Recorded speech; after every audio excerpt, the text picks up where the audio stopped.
Good morning students. आज हम लोग स्टार्ट करने जा रहे हैं हार्मोनिक मीन। देखो, हमने पहले सीखा है मीन फाइंड करने के हमारे पास तीन अलग अलग अल्टरनेटिव्स हैं।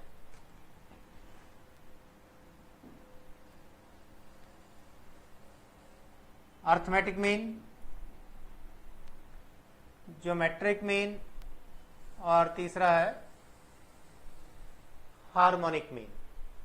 तो अर्थमेटिक मीन, ज्योमेट्रिक मीन हम लोग सीख चुके हैं और आज हम लोग सीखेंगे how to find harmonic mean. थोड़ा सा रिवाइज कर लेते हैं। देखो, अर्थमेटिक मीन हम लोग फाइंड करते थे, अगर दो नंबरों का अर्थमेटिक मीन फाइंड करना है तो दोनों को ऐड करके हाफ कर दिया, a plus B divide by 2। Geometric mean कैसे फाइंड करते थे?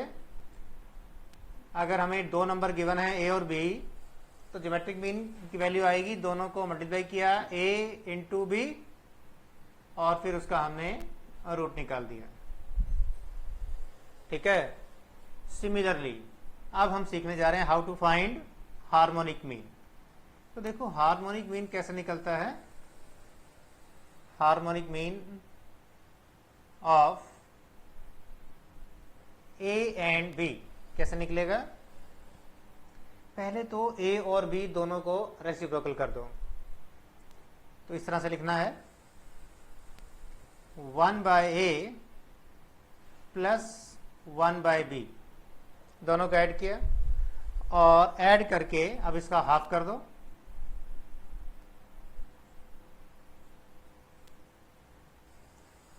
ठीक है। और इसके बाद हम क्या करेंगे, दोनों को ऐड करके हमने हाफ किया और इसके बाद इसका फिर से रेसिप्रोकल कर दो। 1 divided by 1 by A plus 1 by B divide by 2। और हम इसको ऐसे भी लिख सकते हैं, 2 ऊपर ले गए और ये नीचे रहेगा, 2 divided by 1 by A plus 1 by B.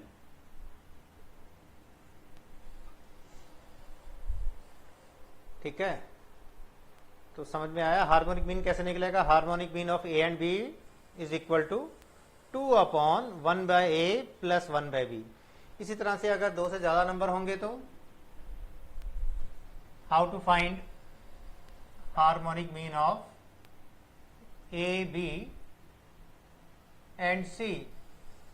तो इसका आंसर आएगा 3 divided by 1 by A plus 1 by B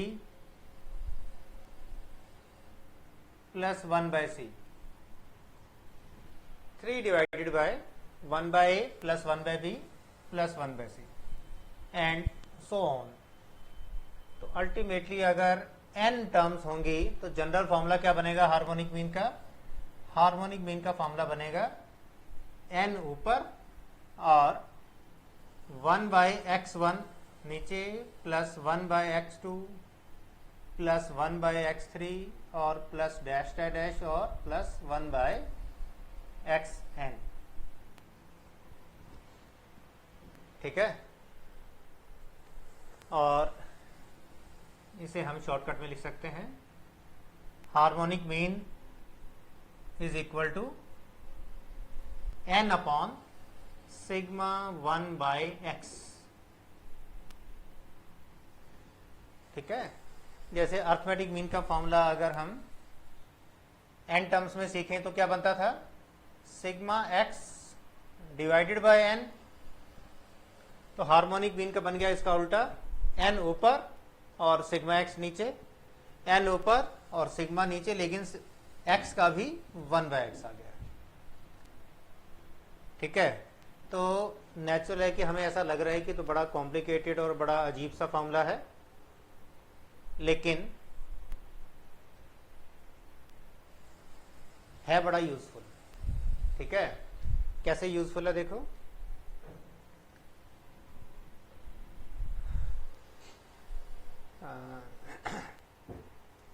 देखो ऐसा है, ये किस पर्टिकुलर टाइप के क्वेश्चंस में यूज किया जाता है ये हम लोग अभी थोड़ी देर में सीखेंगे।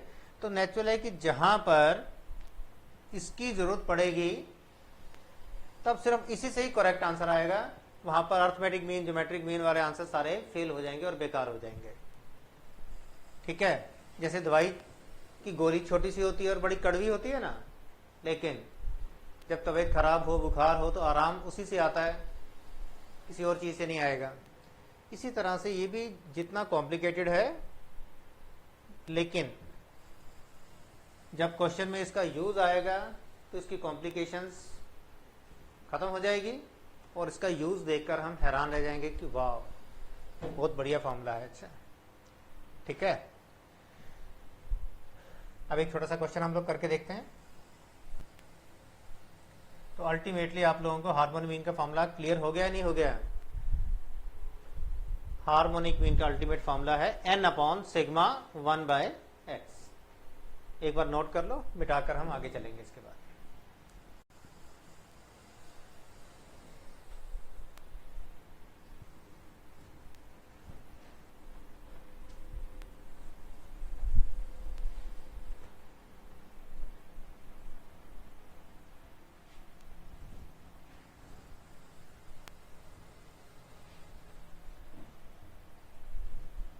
अल्टीमेटली हमने सीखा है harmonic mean is equal to n upon sigma 1/x। n upon sigma 1/x। Suppose कर थोड़ी प्रैक्टिस करते हैं इसकी। सपोज कर लेते हैं हमें x की वैल्यू गिवन है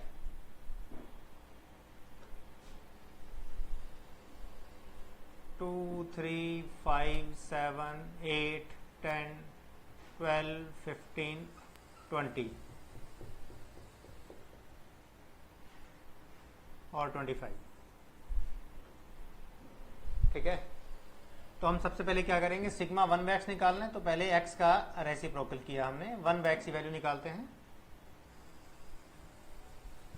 ये बन जाएगा 1/2, डेसिमल में लिखा 0.5, 0.333, 0.27 का 0.143, 0.125, 0.100, 0.083, 0.067, 0.050, 0.040।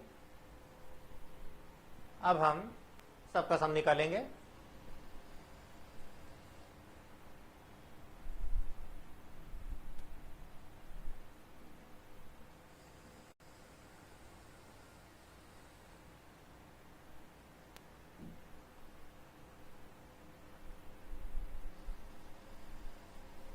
इन सब का सम आया 1.641। और जैसा कि हमने सीखा है हार्मोनिक मीन की वैल्यू आती है n upon sigma 1/x। Harmonic mean n upon sigma 1/x। n की वैल्यू कितनी है? 1, 2, 3, 4, 5, 6, 7, 8, 9, 10 और सिग्मा 1/x की वैल्यू आ गई 1.641। अब हम दोनों को डिवाइड करेंगे तो हमारा आंसर आ जाएगा 10 divided by 1.641।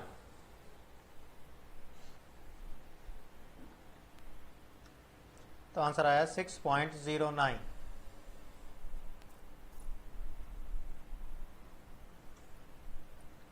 That is the harmonic. एक बार आंसर चेक कर लेते हैं जरा हम। 2 डिवाइड इक्वल टू 3 का रेसिप्रोकल, 5 का reciprocal, 7 reciprocal, 8 reciprocal, 10 reciprocal, 12 reciprocal, 15 reciprocal, 20 reciprocal, 25 reciprocal और सबका सम आया 1.6411। बिल्कुल सही आया 1.641। और हार्मोनिक मीन आ गया 6.093। सही आंसर आया। तो ये था हमारा हार्मोनिक मीन। एक और क्वेश्चन करते हैं, थोड़ी प्रैक्टिस हो जाएगी, फिर हम लोग देखेंगे कि ये कहां पर यूज होना चाहिए और कहां यूज होता है। क्वेश्चन नंबर 2, x की वैल्यू हमें गिवन है, सपोज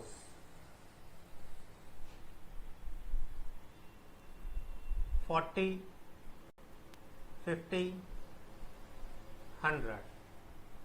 x की वैल्यू गिवन है 40, 50 और 100। तो 1/x की वैल्यू क्या आएगी? 0.025, 0.020, 0.010। सबका सम निकाला हमने, 5, 5, 0.0।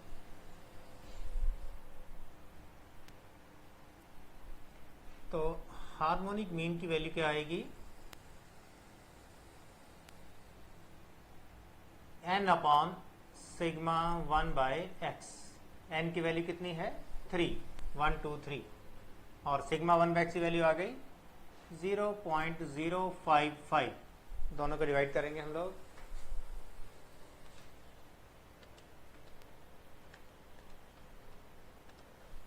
आंसर आया हमारा 54.54। ठीक है, तो ये था हमारा harmonic mean. Very simple formula है n अपॉन सिग्मा 1/x। किसी भी क्वेश्चन में बोला होगा कि आपको हार्मोनिक मीन फाइंड करना है, तो इस तरह से हम लोग कर लेंगे। ठीक है, अब हम सीखेंगे हार्मोनिक मीन की प्रॉपर्टीज क्या क्या होती हैं, इसकी खासियत क्या होती है और कहां कहां इसे यूज करना चाहिए। नोट कर लो, फिर हम इसे मिटाएंगे। अच्छा,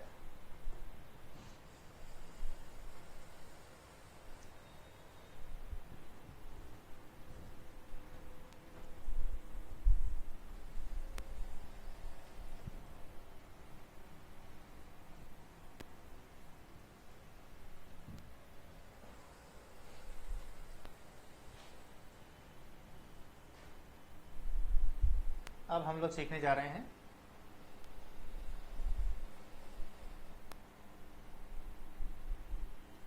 properties of harmonic mean.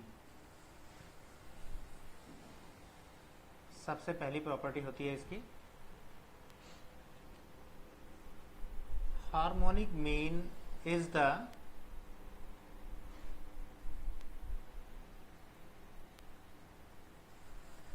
Reciprocal of arithmetic mean of the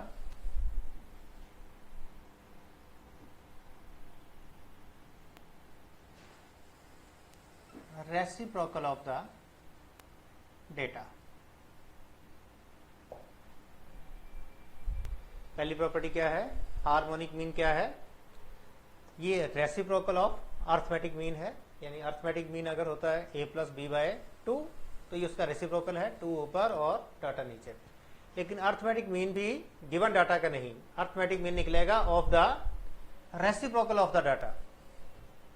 ठीक है, यानी कि इसे हमें पहले पढ़ना है, arithmetic mean of the reciprocal of the data. यानी उसमें भी उल्टा चलना है, पहले जो डाटा दिया होगा उसका रेसिप्रोकल करना है, रेसिप्रोकल करने के बाद उसका अर्थमेटिक मीन निकालना है, और अर्थमेटिक मीन निकालने के बाद उसका फिर से रेसिप्रोकल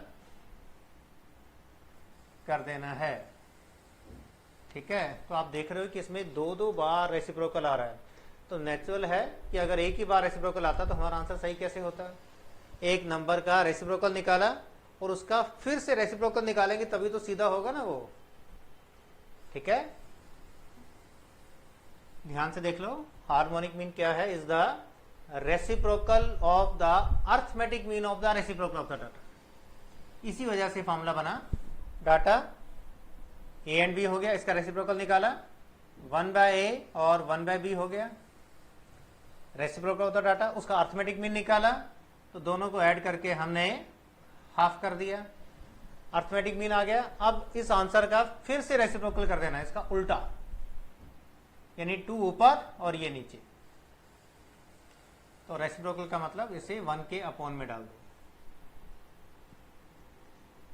तो आपको याद होगा बिल्कुल यही फॉर्मूला हमने शुरू में सीखा था, और नेक्स्ट स्टेप में बन जाएगा 2 upon 1/a plus 1/b। That is it's first property harmonic mean की। अब आगे सीखते हैं और सेकंड प्रॉपर्टी है harmonic mean is an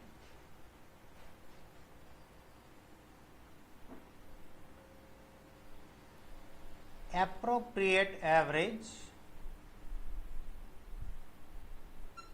when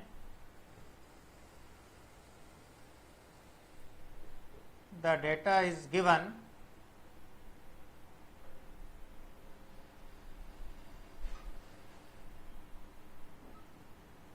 in the form of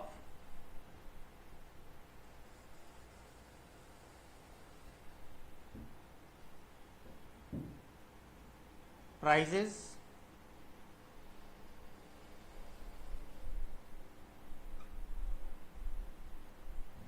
of a commodity or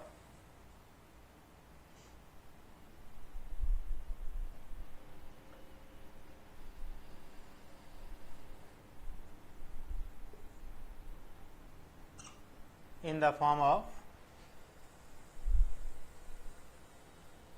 speed of car, bus,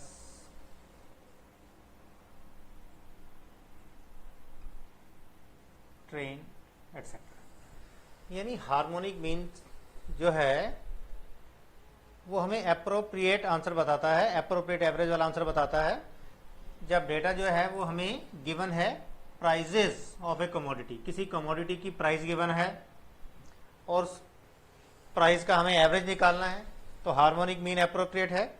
या फिर हमें जो डाटा गिवन है वो किसी बस या कार की स्पीड गिवन है हमें, ठीक है, तो स्पीड के केस में भी हम हार्मोनिक मीन का यूज करते हैं, ठीक है। ये मैं आपको एक एग्जांपल से प्रूव करके दिखा रहा हूं, ध्यान से देखेंगे। सपोज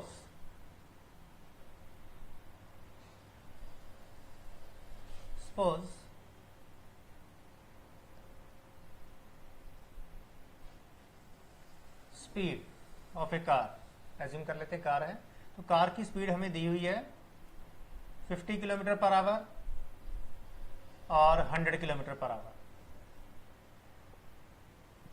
तो अगर हम इसका अर्थमेटिक मीन निकाल दें तो कितना आएगा, 50 plus 100 divide by 2, 75 kilometre per hour. लेकिन ये आंसर सही नहीं है। रीजन क्या है देखो इसका, कि अगर इन दोनों को ऐड करके हम हाफ करते हैं तो इसका मतलब ये है कि हम इनडायरेक्टली ऐसा एज्यूम कर रहे हैं कि हम कहीं पर जा रहे हैं कार से सपोज और 50 किलोमीटर की स्पीड से जा रहे हैं तो भी उतना ही टाइम लगा, और अगर हम 100 किलोमीटर पर आवर की स्पीड से जाएं तो भी उतना टाइम लगेगा। जबकि ऐसा नहीं है, अगर हम 100 किलोमीटर पर आवर की स्पीड से जाएंगे तो हमें कम टाइम लगेगा। तो नेचुरल है कि यहां पर हमें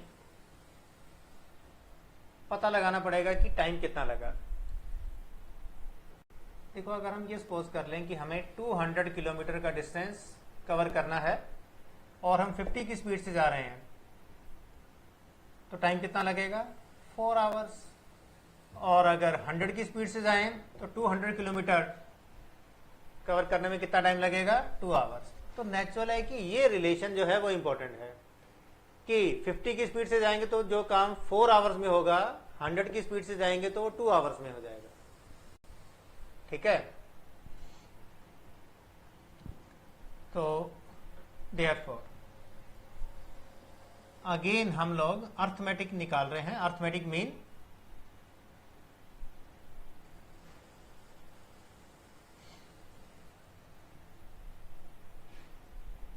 by using the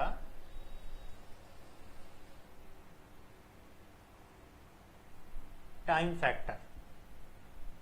time factor का भी हम लोग यूज कर रहे हैं। तो अब देखो जरा, इसकी एवरेज स्पीड का आंसर क्या आएगा? टोटल डिस्टेंस ट्रेवल्ड और divided by total time. Total distance हमने ट्रेवल किया 400 किलोमीटर और टोटल टाइम हमने स्पेंड किया 6 आवर्स। तो दोनों को डिवाइड कर देते हैं हम लोग, आंसर आ जाएगा 66.67 किलोमीटर पर आवर। ठीक है, तो देखो हमने स्पीड का एवरेज निकाला, एक बार अर्थमेटिक मीन से आंसर निकाला, दूसरी बार भी हमने ये अर्थमेटिक मीन से ही आंसर निकाला है। Arithmetic mean by using time factor. Time factor का भी हमने यूज किया है, लेकिन अगर हम इस टाइम फैक्टर का यूज नहीं करें और हम स्पीड का हार्मोनिक मीन निकाल दें तो क्या होगा? डायरेक्टली यही आंसर आ जाएगा। तो यही हार्मोनिक मीन की खासियत है कि हार्मोनिक मीन अगर हम निकालें, जैसे यहां पर हमने अर्थमेटिक मीन निकाला था तो ये आंसर आया, तो अगर हम इसका हार्मोनिक मीन निकालें सिर्फ 50 और 100 का, तो डायरेक्टली यही आंसर आ जाएगा।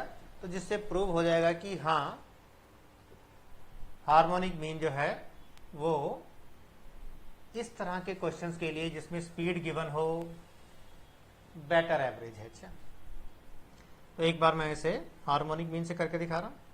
हार्मोनिक मीन ऑफ 50 एंड 100 क्या हो जाएगा? ये 2 डिवाइडेड बाय 1/50 प्लस 1/100, जैसा कि हमने फॉर्मूला सीखा था। ये रहा 2 डिवाइडेड बाय 1/50, 1/50 निकाला तो 0.02 आया और ये 0.01, तो अल्टीमेटली बनेगा 2/0.03। और अब अगर हम इसे डिवाइड कर दें तो कितना आंसर आएगा? 2 divided by this 66.67, same answer आया किलोमीटर पर आवर। बिल्कुल सेम यही आंसर आ गया। तो हमने देखा कि जो हमारा ये वाला आंसर आया था, ये तो कितनी मुश्किल से आया था। डिस्टेंस पोज किया, टाइम पता लगाया, और हार्मोनिक मीन में हमने क्या किया? सिर्फ 50 और 100 का हार्मोनिक मीन निकाल दिया और कोई डिस्टेंस और टाइम सपोज करने की जरूरत नहीं है और डायरेक्टली हमारा आंसर आ गया। ठीक है, और सिमिलरली अगर हमें किसी कमोडिटी की प्राइसेस गिवन हो तो भी हार्मोनिक मीन से बेटर आंसर आएगा। एक प्राइस वाला क्वेश्चन भी आपको करवा देता हूं इससे। ठीक है, नोट कर लो, फिर इसको मिटाएंगे हम लोग।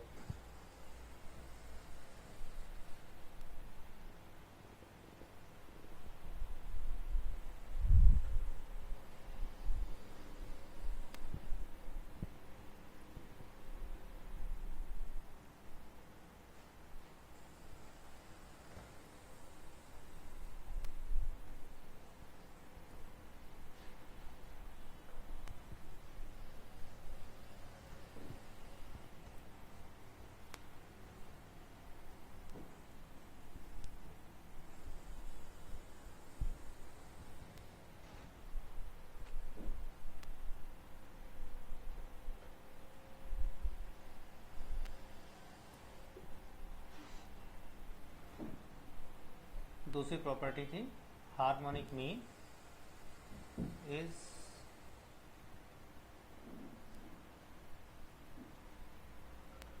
appropriate average of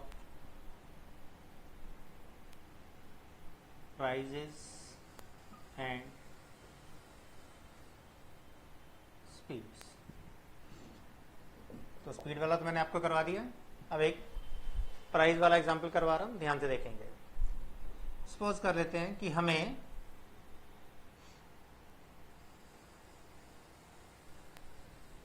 price of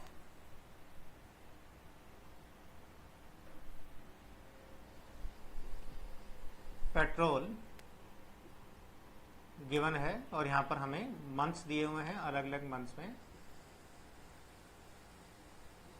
January में एज्यूम कर लेते हैं कि ये 40 रुपीज पर लीटर था। फेब में ये इंक्रीज होकर ₹50 हो गया और मार्च में ये इंक्रीज होकर ₹100 हो गया। ठीक है,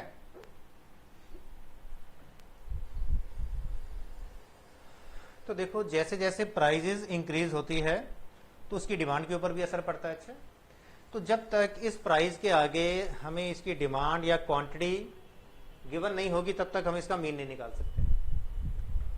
ठीक है, क्योंकि सिर्फ प्राइजेस को ऐड करके हाफ करना तो बड़ा ही इलॉजिकल आंसर है।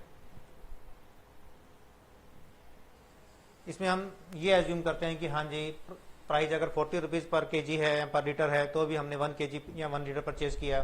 50 हो गई तो भी 1 लीटर, 100 हो गई तो भी 1 लीटर। ठीक है, ऐसा देखो जनरली देखने को नहीं मिलता। प्राइस के बढ़ने का असर, प्राइस में चेंज होने का असर डिमांड के ऊपर भी पड़ता है। ठीक है, तो इसमें भी हम पहले की तरह, जैसे पिछले क्वेश्चन में हमने एक डिस्टेंस एज्यूम किया था 200, इसमें भी हम ऐसा एज्यूम कर लेते हैं कि हम एक छोटा सा बजट बना लेते हैं कि हमें टोटल कितना अमाउंट स्पेंड करना है पेट्रोल के ऊपर। तो कुछ भी एज्यूम कर लेते हैं। सपोज 200 रुपीज हमने एज्यूम कर लिया, तो हमने हर महीने 200 ही स्पेंड करना है। तो अगर पेट्रोल की प्राइस 40 रुपीज पर लीटर है तो 200 रुपए में कितना आएगा? 5 लीटर्स। 200 divide by 5। तो अगर 50 रुपए प्राइस है तो कितना आएगा? 200 डिवाइड बाई 50, 4 लीटर। और अगर 100 रुपीज है तो 2 लीटर। तो टोटल अमाउंट स्पेंट हुआ 3 महीने में 600 रुपीज और टोटल क्वांटिटी हमने परचेज की 11 लीटर। 5 4 9 तो 11। ठीक है, तो arithmetic mean of the prices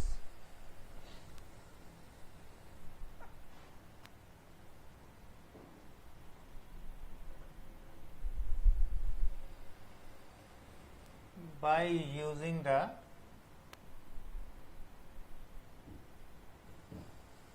quantity consumed is equal to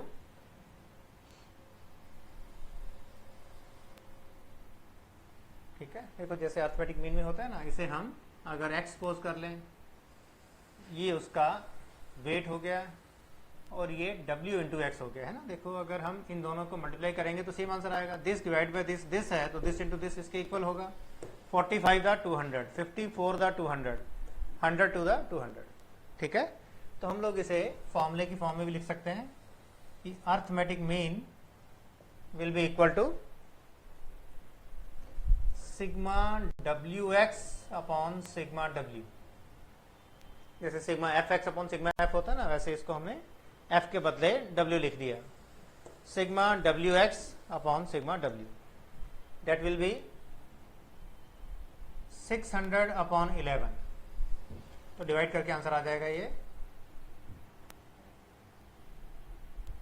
54.54 rupees per litre. ठीक है, तो देखो यहां पर हमने हार्मोनिक मीन नहीं निकाला, अर्थमेटिक मीन निकाला है, लेकिन हमें एक छोटा सा बजट एज्यूम करना पड़ा, क्वांटिटी पता लगानी पड़ी।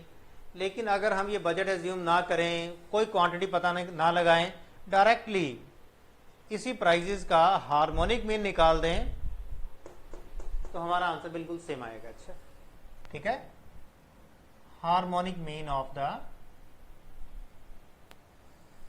Given data only without using quantity, budget etcetera. ठीक है, तो आंसर क्या आएगा, फॉर्मूला क्या बनेगा, 3/1/A 1/B 1/C। तो 3/1/40 1/50 1/100। सॉल्व करेंगे इसे, 1/40 0.025 0.02 0.01, तो अल्टीमेटली बन जाएगा ये 0.055।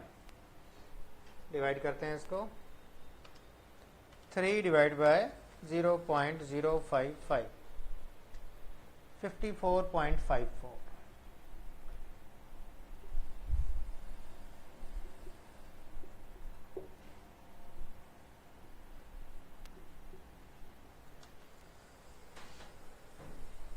ठीक है,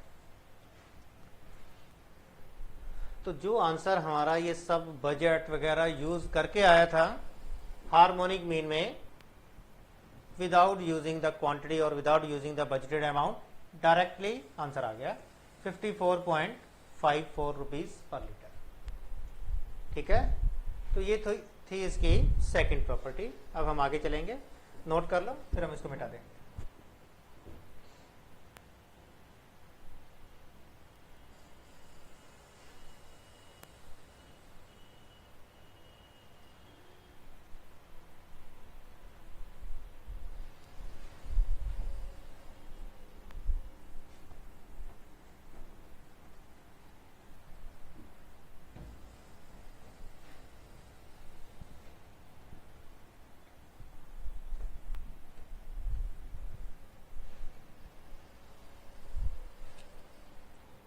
थर्ड प्रॉपर्टी है इसकी,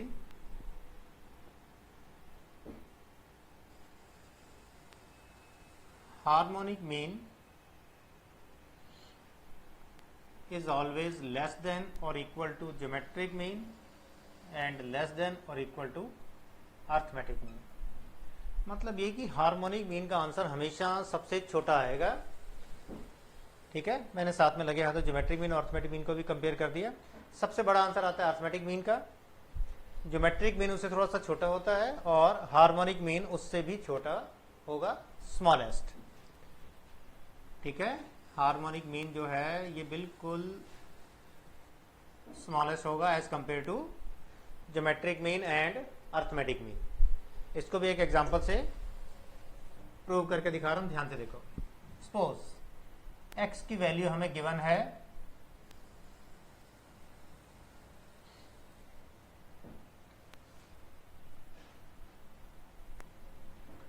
4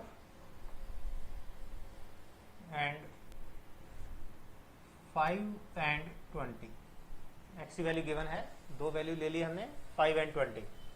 तो अगर हम इसका अर्थमेटिक मीन निकालेंगे तो क्या आंसर आएगा, 5 + 20 divide by 2 25/2 12.50। Geometric mean find करेंगे तो क्या होगा, 5 × 20 अंडर रूट, यानी 100 का अंडर रूट 10। तो देखा ज्योमेट्रिक मीन का आंसर इससे छोटा आया। और अगर हम हार्मोनिक मीन फाइंड करेंगे तो क्या होगा, 2/1/5 + 1/20 2/0.2 + 0.05, तो बनेगा 2 डिवाइडेड बाय 0.25।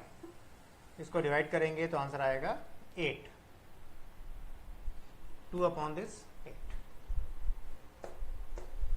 देखा, ये सबसे स्मॉलेस्ट है, थोड़ा बड़ा, और अर्थमेटिक मीन सबसे बड़ा। क्लियर हो गया सारा कुछ। तो ये तो थी हमारी थर्ड प्रॉपर्टी। फोर्थ भी देख लेते हैं। फोर्थ हमें बताती है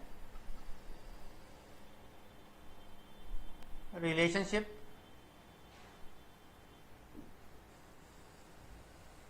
of arithmetic mean, geometric mean and harmonic mean. तो ये भी इन तीनों का एक रिलेशन ही है। जो फोर्थ प्रॉपर्टी है वो हमें ये बताती है कि if there are only to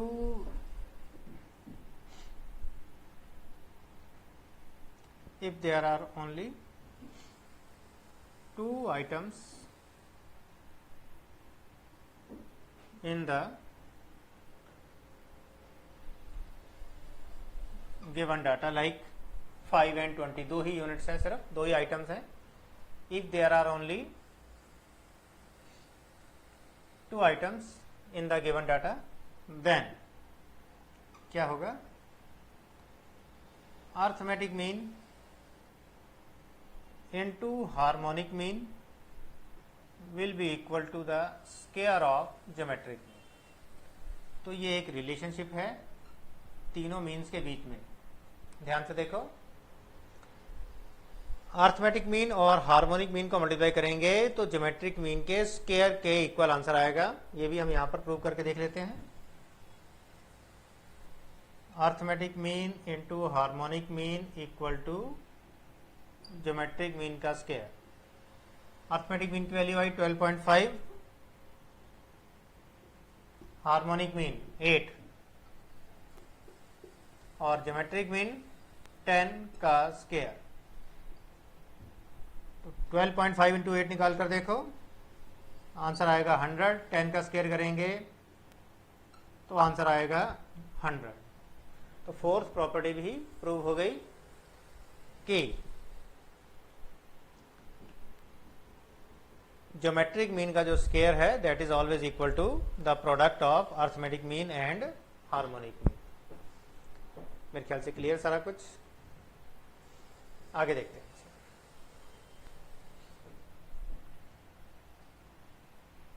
बेटा दें सारा, नोट कर लो एक बार।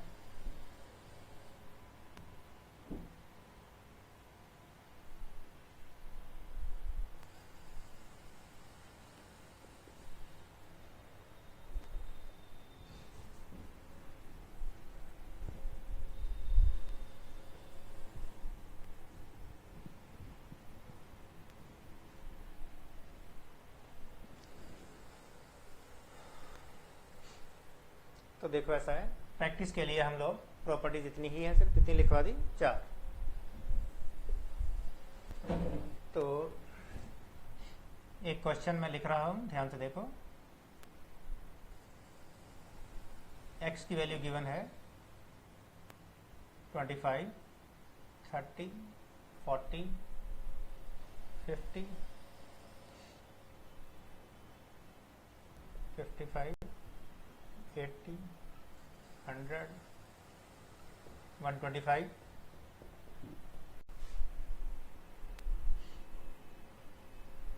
200 और 250 सपोज। तो देखो मैं आपको ना सिर्फ ये बताना चाहता हूँ इस क्वेश्चन के अंदर कि हो सकता है हमारे दिमाग में मन में आ जाए कि हाँ ये तो बड़ा कॉम्प्लिकेटेड क्वेश्चन है, लेकिन हम इसे इतनी आसानी से सॉल्व कर सकते हैं कि बोर्ड पर कुछ भी लिखना नहीं पड़ेगा और डायरेक्ट आंसर आ जाएगा। अच्छा, तो इस क्वेश्चन से हम लोग क्या सीखने वाले हैं? आंसर निकालना नहीं सीख रहे, आंसर तो हमें निकालना आता है। जो फॉर्मूला हमने शुरू में सीखा था हार्मोनिक मीन का, n/σ1/x, आंसर तो आ जाएगा। लेकिन हमारे मन में ना एक क्वेश्चन अराइज हो गया होगा अभी तक कि हाँ हार्मोनिक मीन बड़ा डिफिकल्ट है, बड़ी ज़्यादा कैलकुलेशन है, बहुत मुश्किल है। तो मैं आपको सिर्फ ये बताना चाहता हूँ कि मुश्किल बिल्कुल नहीं है। एक बार मैं लिखकर सॉल्व कर रहा हूँ और एक बार मैं बिना लिखे सॉल्व करूंगा और बिल्कुल एग्जैक्टली सेम आंसर आएगा। स्टार्ट करें हम लोग। 1/x, 1/25, 0.04, 0.033, 0.025, 0.020, 0.0, कितना आएगा 55, 0.01 डिवाइड करना पड़ेगा 55 रेसिप्रोकल 0.0182 1/80 0.0125 100 0.00 100 का रेसिप्रोकल 0.0100 125 0.0080 0.0050 0.0040। तो हमने सारे आंसर निकाल लिए। अब हम इन्हें ऐड करेंगे। अच्छा,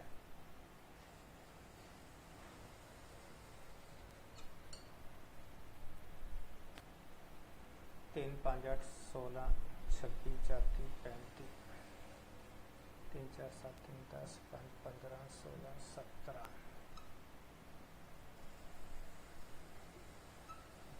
तो आंसर आया 0.1757। तो अगर हम इसका हार्मोनिक मीन निकालेंगे तो n upon sigma 1/x 10 upon 0.1757। कितना आंसर आया?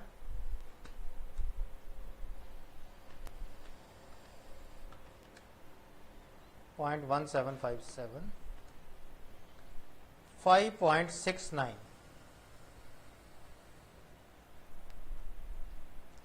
5.6915 ये हमारा आंसर आया।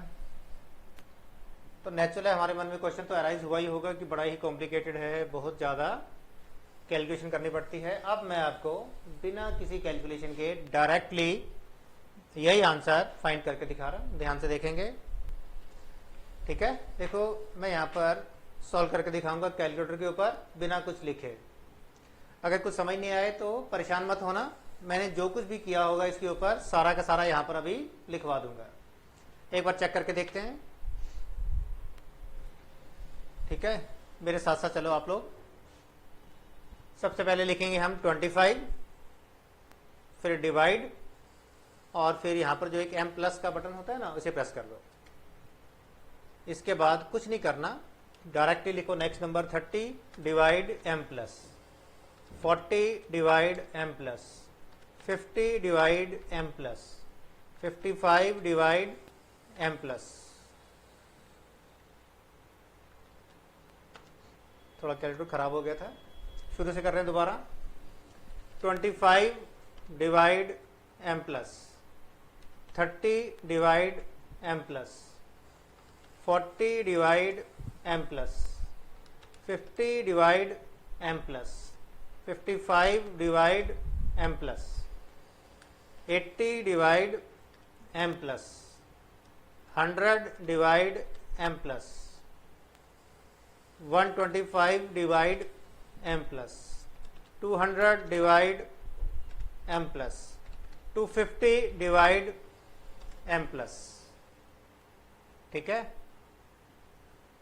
और इसके बाद हमने MRC प्लस किया, मैं लिखवा दूंगा अभी सारा कुछ।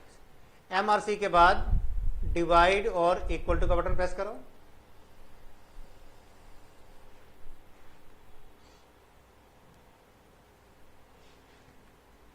तो कितना आंसर आ गया? 5.6813। देखो आपका आंसर आया होगा 5.6813। एक बार दोबारा सोल्व करके दिखाता हूँ, एक बार और करो। चलो मैं इस बार लिखवा देता हूँ आपको, आप भी मेरे साथ साथ फिर वैसे ही करना, ठीक है। चारों प्रॉपर्टी समझ आ गई सारी की सारी, मिटा रहे हैं पूरा।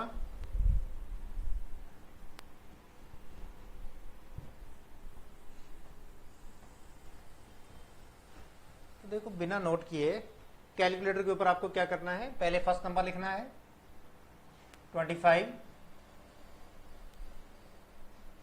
फिर डिवाइड, फिर m प्लस वाला बटन दबा दो। फिर बिना कुछ और किए प्लस माइनस मल्टीप्लाई डिवाइड कुछ नहीं करना, डायरेक्टली 30 डिवाइड m प्लस, इसको नीचे लिख देता हूँ, 30 divide m plus, 40 divide m plus, 50 divide m plus, 55 divide m plus, 80 divide m plus, 100 divide m plus, 125 divide m plus, 200 divide m plus, 250 divide m plus. इसके बाद क्या करना है, इसके बाद एक बटन होता है, इसमें MRC ऐसे लिखा होता है, उसे प्रेस करना है। इसके बाद डिवाइड और इक्वल टू प्रेस करना है, और इसके बाद हमें मल्टीप्लाइड बाय जितनी नंबर ऑफ टर्म्स हैं से 10 इनसे मल्टीप्लाई करना है। तो देखो, हो सकता है कि आप लोगों को ऐसा लगे कि ये भी बड़ा कॉम्प्लिकेटेड है, लेकिन इतना नहीं है। देखो ध्यान से, यहाँ तक तो कोई दिक्कत नहीं है। मेरे साथ साथ एक बार और ट्राई करते हैं। अच्छा, मैंने सारा लिख दिया इस बार, तो बिल्कुल ऐसे करेंगे। करने के बाद आप लोग देखोगे आपका आंसर आएगा 5.6915 आंसर आया था हमारा। लेकिन इस नए मेथड में क्या है कि डेसिमल के बाद ये और भी तो बड़े सारे 3 आ रहे थे। अच्छा, यहाँ पर भी इस 2 के बदले मैंने राउंड ऑफ कर दिया था, तो रियलिटी में 1818 बहुत सारे आ रहे थे। तो अल्टीमेटली क्या है कि इससे जो आंसर आएगा वो और ज्यादा एक्यूरेट होगा। अच्छा, यहाँ पर हमने थोड़ा राउंड ऑफ कर दिया था तो ये आंसर आया। तो वहां पर आप लोग देखोगे कि डेसिमल के बाद 4th प्लेस में यहाँ पर शायद 3 या 4 आ जाएगा। अच्छा, तो कोई फर्क नहीं पड़ता, मतलब कि अल्टीमेटली यही आंसर ज्यादा एक्यूरेट है। अच्छा, अब मेरे साथ साथ करके देखो एक बार, ऑल क्लियर कर दो, ग्रीन बटन दबा दिया। 25 divide m plus, 30 divide m plus, 40 divide m plus, 50 divide m plus, 55 divide m plus, 80 divide m plus, 100 divide m plus, 125 divide m plus, 200 divide m plus, 250 divide m plus. यहाँ तक का काम खत्म हो गया। ठीक है, इसके बाद मैं आपको रीजन भी बता रहा हूं कि किससे क्या क्या होगा। इसके बाद आप MRC प्रेस करोगे तो आपका आंसर एग्जैक्टली वही आएगा जो यहां पर लिखा हुआ। अच्छा, ठीक है, तो अल्टीमेटली MRC प्रेस करने से क्या हुआ कि आपको इन सबका सम मिल गया। कितना आंसर है? 0.1760, और ये 0.1757 आया था। तो रीजन वही है कि इसमें एक 3 और आ रहा है ना, ये वाला देखो, तो इस वजह से ये इंक्रीज होकर 57 से 60 बन गया। अच्छा, ठीक है, आगे देखते हैं।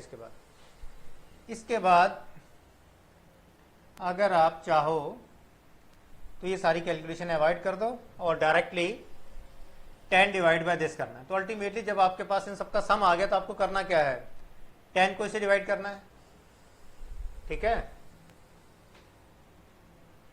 तो 10 को डिवाइड करने के लिए क्या होगा, सबसे पहले आप डिवाइड और इक्वल टू प्रेस करोगे। इसका डिवाइड और इक्वल टू किया तो इसका रेसिप्रोकल आ गया हमारे पास, और फिर इसे हम मल्टीप्लाइड बाय 10 करेंगे तो हमारे पास आंसर आ जाएगा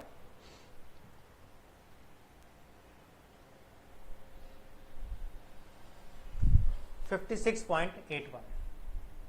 दोबारा लिखना, आंसर आया हमारे पास 56.81।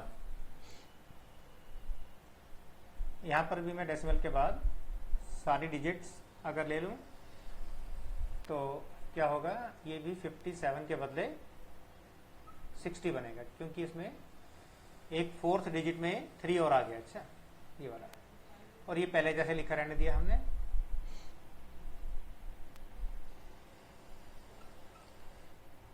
टेन अपॉन 0.1760, 10 डिवाइड बाय 0.1760, तो ये भी 56.81 आया।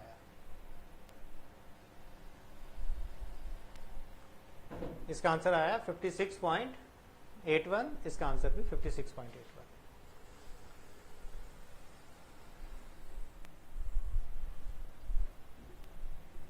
पहले आंसर थोड़ा सा रॉन्ग लिख दिया था, डेसिमल यहां लगा दिया था, डेसिमल यहां है, इंटू 10 भी करना है ना। 10 डिवाइड बाय दिस 56.81, तो ये मैंने इस बार ज्यादा एक्यूरेट करके 4 डिजिट में आंसर ले लिया इसका। ठीक है, सबका सम निकाला, ये आंसर आया। 10 डिवाइड बाय दिस किया 56.81, और इस मेथड से भी आप लोग देखोगे एग्जैक्टली 56.81।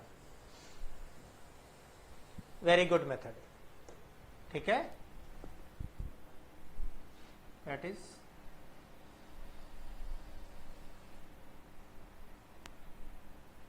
shortcut method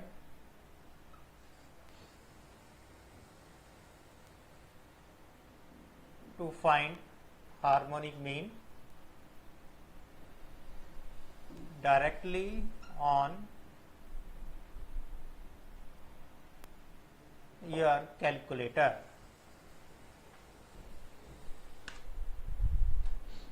ठीक है,